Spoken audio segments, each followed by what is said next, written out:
Hey guys, this is Roderick, and I'm here today to talk about why you should be watching the new documentary on Apple Plus TV called Sidney. I had not planned on doing a video tonight. I had definitely not planned on doing a video about Sidney, but it was Monday night, Cowboys won, go Cowboys, and I decided I wanted to watch it because I didn't watch it over the weekend, which I had planned. So before I go into it, I always like to discuss biases. I think a lot of times when you see people reviewing or talking about films or things that they were television shows, a lot of it is subjective and a lot of it is objective. So what I want to do is to be clear about what my subjective biases are before we go in and talk about it. Bias number one. I am a huge fan, not necessarily a stan, but necessarily a really immense fan of Oprah Winfrey. I am 46 years old, and I remember the debut of the Oprah Winfrey Show on national television. I remember coming home, 6th, 7th grade, watching General Hospital, and then the Oprah Winfrey Show coming on after that. I have, watched her careers, her shows, her films, and as someone who has directly impacted my life, as you'll see they discuss the impact of Sidney Poitier's life on various people, Oprah Winfrey is that person for me. I, in fact, own the 20th anniversary Oprah Winfrey DVD special. So I am a huge fan of Miss Winfrey.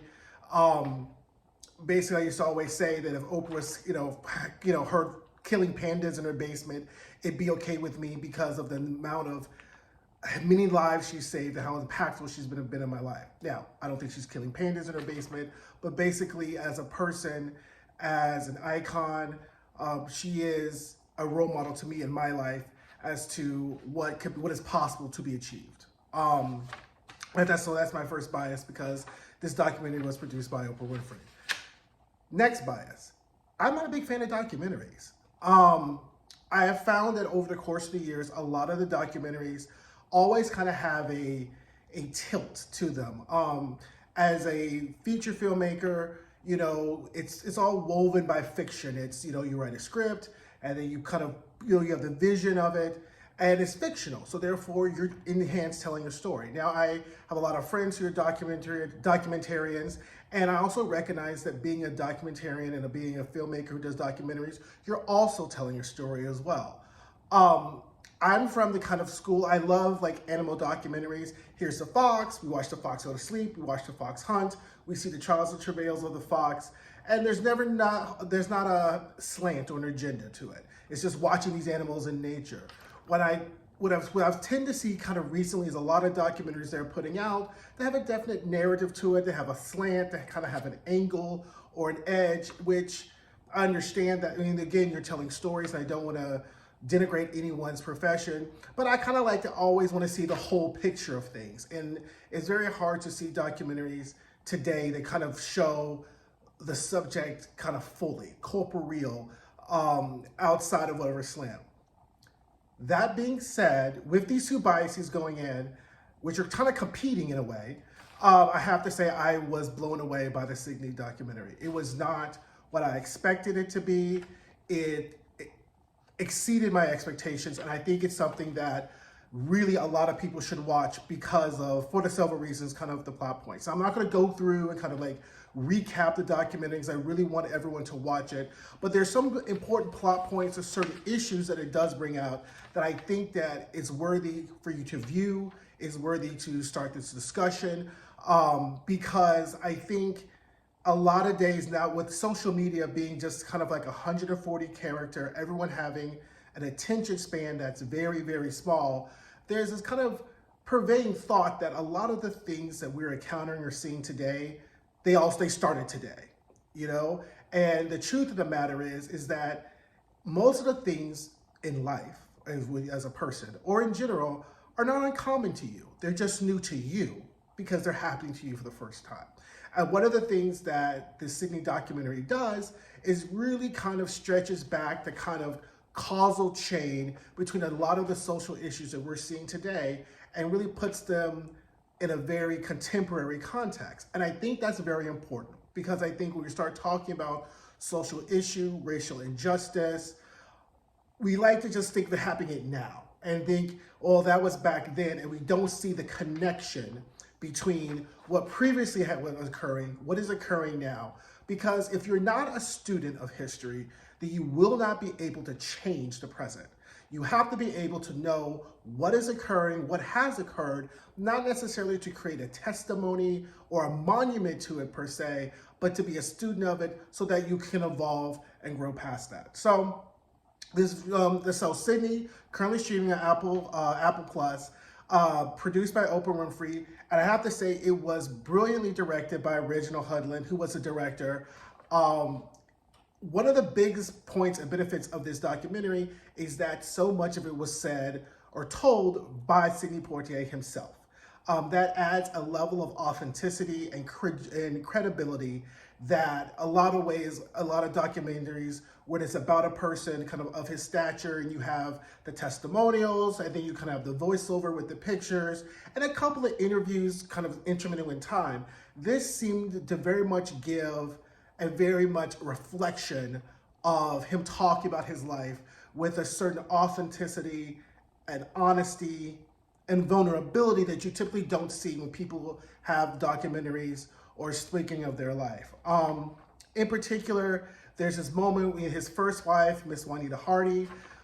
There's this moment in the scene when discussing the moment when she recognized that maybe the first marriage may have been falling apart, and you see kind of like this level of vulnerability, and the camera kind of lingers. I thought that was a very authentic moment. A lot of people, especially with having his children involved as executive producers, always want to show their parents in the best light. They always want to be able to show, their parents and people they love in the best light. Like, no one wants to have their dirty laundry aired. I'm not saying this was a salacious documentary where he was like telling all his business, but I definitely left it viewing that he was honest, it was authentic, and he was truthful as much as he could tell, which I thought was good.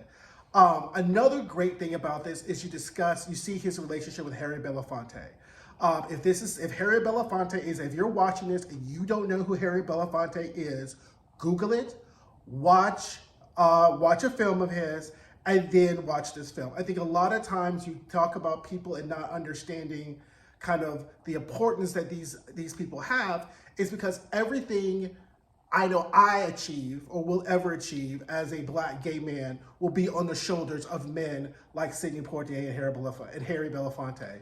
So I think it's important that we keep these names treasured in our hearts and relevant to recognize that you did not get here by yourself. And I think that was a very salient point of this documentary because Denzel Washington, Halle Berry, Spike Lee, Morgan Freeman all provide testimonials, and you really much recognize the fact that no matter how high you achieve, that it's on the shoulders of so much of it, especially if you're in the film and media business, is because of the work that Sidney Poitier does.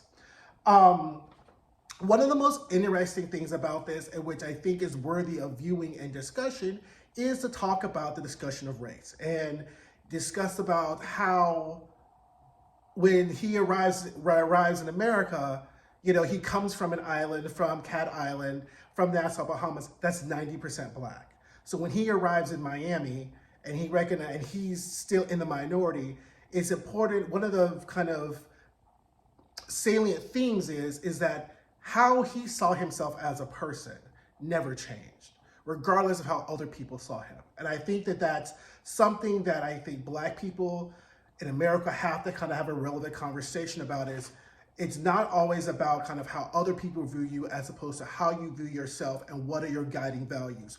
Because in this world of, again, Instagram, instant success, you have to have some substance. And one of the things that was very clear, that was so appreciated, is that Sidney Poitier was a man of substance. And I think that's something that we don't celebrate a lot in mainstream society. It's all about flash, it's all about wow, it's about now, and you don't talk about substance, you don't talk about character, you don't talk about values, regardless of whether or not they're like yours or akin to yours. I believe that you have to have something, you have to stand for something, be for something, otherwise you just kind of wash away. So a very interesting conversation that I think that it was very important and very interesting is the kind of the magical Negro trope that is presented in this documentary and the counter arguments that are presented by some of the testimonials. I'm not going to get into that as to some specifics. I want you to watch it, but I really want you to kind of like have that discussion, get down in the comments about the magical Negro trope and the counter arguments that some of the people in the testimonials provide, because they really provide a very balanced, counter arguments to each other about what they actually, what it is, because for those who don't know what the magical Negro trope is, the magical Negro trope typically in films is when a Black person sacrifices himself, his happiness, his well-being for the well-being of another white person in the film. That's called the magical Negro trope. So a lot of films, especially in the 50s and the 60s, they had this magical Negro trope. Now, the counter argument to that is that this was humanizing Black people to show that they really were human. So there's a tension and a nuance kind of within this documentary between, is it humanizing or is it magical, or was it really detrimental, right? And I think that that is a worthy discussion to have, because in a time where so many injustices are perpetrated upon Black people, and there is a minority of thought is of forgiveness and moving on. So, and then the other part is an eye for an eye. So once again, we see a lot of these same relevant issues that are around when Sidney Poitier was around, really raised, that becomes relevant today. I thought that that was really good. Another great moment in the film is the 36 Academy Awards when he wins the film for Lilies of the Field. If you have not watched it, watch it. You can see it typically in a lot of those films on Pluto. So Lilies of the Field, definitely a watch. The next thing is, like I said, a very voracious connoisseur of cinema. Not necessarily call myself a cinephile, but I know I watch a lot of movies. Guess Who's Coming to Dinner is a fantastic film, starring Sidney Poitier, Katharine Hepburn, and it is just wonderful. And to talk about the social significance of making that film, to talk about the social significance of what that film meant, and for him to do it, what it meant for people to watch it, I thought was a very, very important thing to watch. And really, the discussion that becomes, I think, uncomfortable but also necessary when watching Sidney Poitier is, as Black people, who we decide who our heroes are, right? So at one point, people were calling Sidney Poitier and Uncle Tom, and there's a testimonial by Oprah Winfrey talking about, when she met him on her 42nd birthday, kind of feeling that same sentiment, that people were saying the same thing. So it leads a very interesting discussion about who we as a community choose to be our heroes and who we decide represents us, right? Because there is a nice thread it does in the documentary when Sidney Poitier transitions into directing about the type of films that he started to direct, which I thought was a very nice allegory or analogy to other certain filmmakers currently in Hollywood who are making films they believe are totally directed and representing people in Hollywood too, or which some may disagree that they do not. But I think that that's a very interesting discussion. I mean, the moral of the story at the end of the day, besides the life that he lived, which was impactful, which was great, which was admirable, is that you have to really have a value and a sense of who you are and stick true to that. And regardless of your dreams or what people view about your dreams, that you have to have a level of consistency and persistence. I found Sidney to be a breath of fresh air in a time of really quick and hit it goes, everything kind of moves, no substance. And I was very much impressed with the level of work, the authenticity of testimonials, the amount of people who actually spoke about his life and spoke about the effect on his life. Really interesting thing, his relationship with Harriet Belafonte I found to be quite fascinating, and also interesting considering they both have daughters by the same name. So I thought that that was kind of interesting as well. So please watch Sidney on Apple Plus TV. You will not be disappointed. I was expecting it to kind of be draggy You know, I never looked at my phone. I wasn't playing around with anything else. I found it to be totally, really engaging, authentic, and really a balm that I really think that we need in today's society when we're discussing about in a celebrity worship society, who we choose to make our heroes and who we don't. And I think that really spoke to me as an actor, as a filmmaker, as a screenwriter, because the day I accept my Academy Award, I will know and recognize that it will be because of a man like Sidney Poitier. So thank you, Ms. Winfrey, for making this. Thank you, Reginald Hudlin, for directing this. And go watch the film. Thanks. Bye.